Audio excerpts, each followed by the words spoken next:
Hey, Mike Callahan here. Had a quick question submitted to Callahan's Corner about what they should be tracking in their service business, particularly a lawn care business. They said, Mike, what should we be tracking on a daily and weekly basis to outline success? So I kind of want to start it out right now with the crazy inflation in gas prices and labor at an all-time high. As far as wages, there are some things we need to actually track for success. But a pre-note to that really is let's go in and focus on the things that we can control. Now, there's going to be some things we want to track, but what are we tracking right now on a daily and weekly basis that we can actually control? We can't control gas prices. We can't control the inflation, but what we can control and track are certain key metrics in the business. So we're going to talk about gas prices and how we should look at that in a few minutes. But the main things that I want to be looking at in my service business, particularly a lawn care or a home cleaning company, is going to look in at the biggest hitter right off the bat, which is labor. That's going to account for about 60% of your expenses in your service business.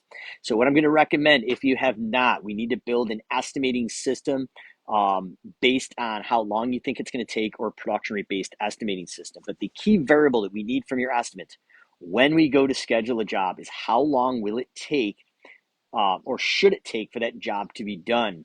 Now, the crews need to see a budgeted time. So we need to track budget versus actual. The way that I would train this in the lawn care company with really good success, especially when I was on the trucks training the guys, and then when we trained our trainers, they would do it this way. But let's say we have a full day of mowing today, and we go out and we're training those guys and girls on the crew. What we're going to do is take a large overview. So you have the budgeted time for the whole entire day. So let's say we're working 4 10-hour days. So we're going to have 10 hours budgeted time for the day. So minus lunch, 7 to 5, we've got a 10-hour day. So that the goal is we need to have all 30 or 33 lawns cut in 10 hours. Now, that is going to seem extremely overwhelming for even a veteran person on that crew, no matter the route density. And we'd run 30 to 33 lawns a day in our residential crews. We did that through route density. So we'd say, hey, we've got 10 hours to get this done. We need to be back at the shop at 10. Let's ignore the lunch just for easy math. But between 7, we leave at 7. We get there at 5. We need to be back to the shop by 5 o'clock. What I did is I broke down the schedule itself into quarters. And I broke it down into hours. The first thing we're doing is we're going to set some short-term goals. So if on average we need to cut 3 lawns or 3.5 lawns an hour to hit that goal, we labeled that out. And basically, I would sometimes, when they first started, print the schedules out so I could physically show them. We'd use the mobiles from the clock in and out. But I could physically show them that these are the 3 lawns at this point at 9 a.m. we should be at. And at 10 p.m. we should be, or 10 a.m. we should be here. And at 11 a.m. we should be here. And at noon, before we go to lunch, we should be here. But we're giving them short-term executable goals. Now, keep in mind, in most areas of the country, the mowing early in the morning, the lawns are going to be wet with dew, and it's going to take a little bit longer. So we're going to account for the slowness in the morning based on the conditions and the speed that should be picked up on there. But we want to set short and long-term goals, so 10 hours for the day, how many lawns per hour at 9, 10, 11, noon, and so on, and then break it up in quarters where we should be at the parts of the day. That actually helped a lot. And as you're training your quality standard, they're going to get into a pace and be able to visually see where they're at. So as a business owner, that's how we actually start to institute that into the crews with quality. But at the end of each day, we need to make sure there's good start and stop times for every job, and a budget versus actual that's on the shop wall the next day for accountability publicly and personally for those crew members with a quality standard. So the first one is budget versus actuals for the crews.